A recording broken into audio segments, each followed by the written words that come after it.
Alhamdulillah, wassalatu wassalamu ala Rasulillah.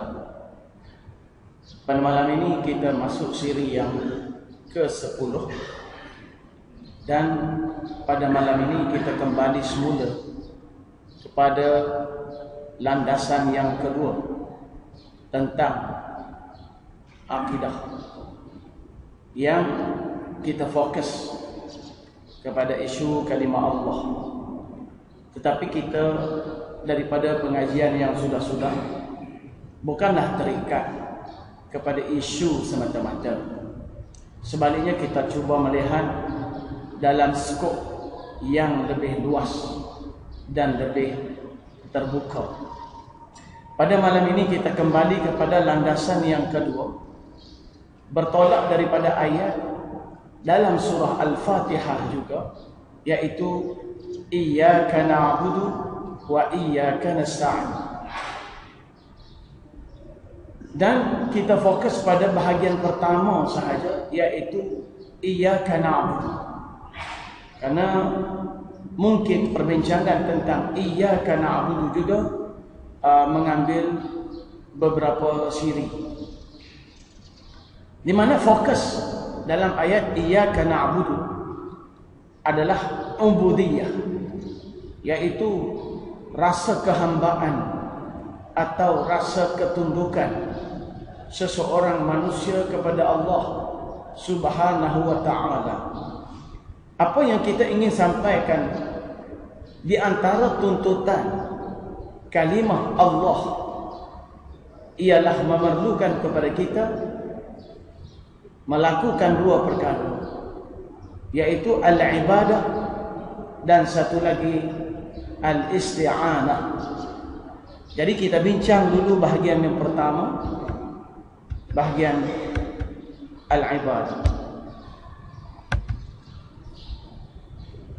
di mana kedudukan ubudiyah dalam Islam ini, dalam ayat yang kita nak bincang ini,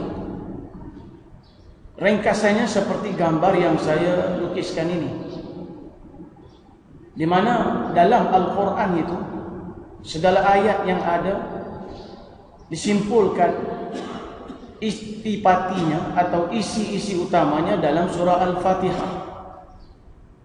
Dan pangkal kepada surah Al-Fatihah ialah ungkapan Iyyaka na'budu wa iyyaka nasta'in, di mana di dalam ungkapan ini kita akan sentuh tentang ikhlasul ibadah, yaitu menjuruskan atau mentuluskan segala ibadah itu lillah, kepada Allah Subhanahu wa ta'ala semata-mata.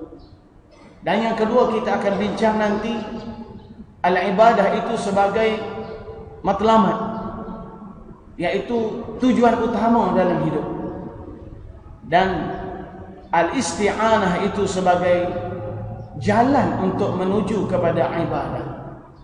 Kemudian kita juga akan bincang bahawa memohon pertolongan ataupun al-isti'anah, yakni talabul isti'anah, itu sebenarnya datang daripada Allah Subhanahu wa ta'ala semata-mata. Sebab itu disebut kata setengah orang salaf, qala ba'du salaf, kata orang salaf, al-Fatihah sirrul Quran. Fatihah itu adalah rahsia Al-Quran. Maka Al-Quran sebuah yang ada pada kita itu, saripati rahsianya ialah surah Al-Fatihah. Wasirruha, dan rahsia surah Al-Fatihah ni pula ialah hadhil kalimah, kalimah ini, yaitu Iyyaka na'budu wa iyyaka nasta'in. Di mana ungkapan Iyyaka na'budu yang pertama itu dia berfungsi sebagai tabarru'um minasyirki, yaitu suatu perakuan melepaskan diri daripada syirik, melepaskan diri daripada syirik.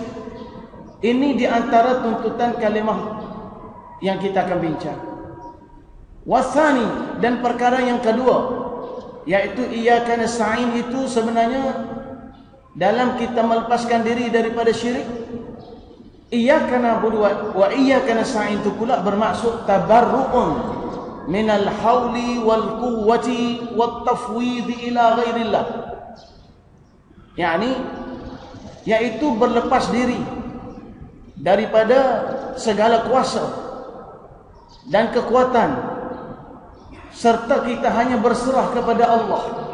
Maknanya apa-apa keupayaan atau rasa kebergantungan kepada selain daripada Allah tidak boleh ada dalam diri. Ini tuan-tuan, isi yang kita akan bincang dalam beberapa siri secara ringkas. Mukaddimah ini.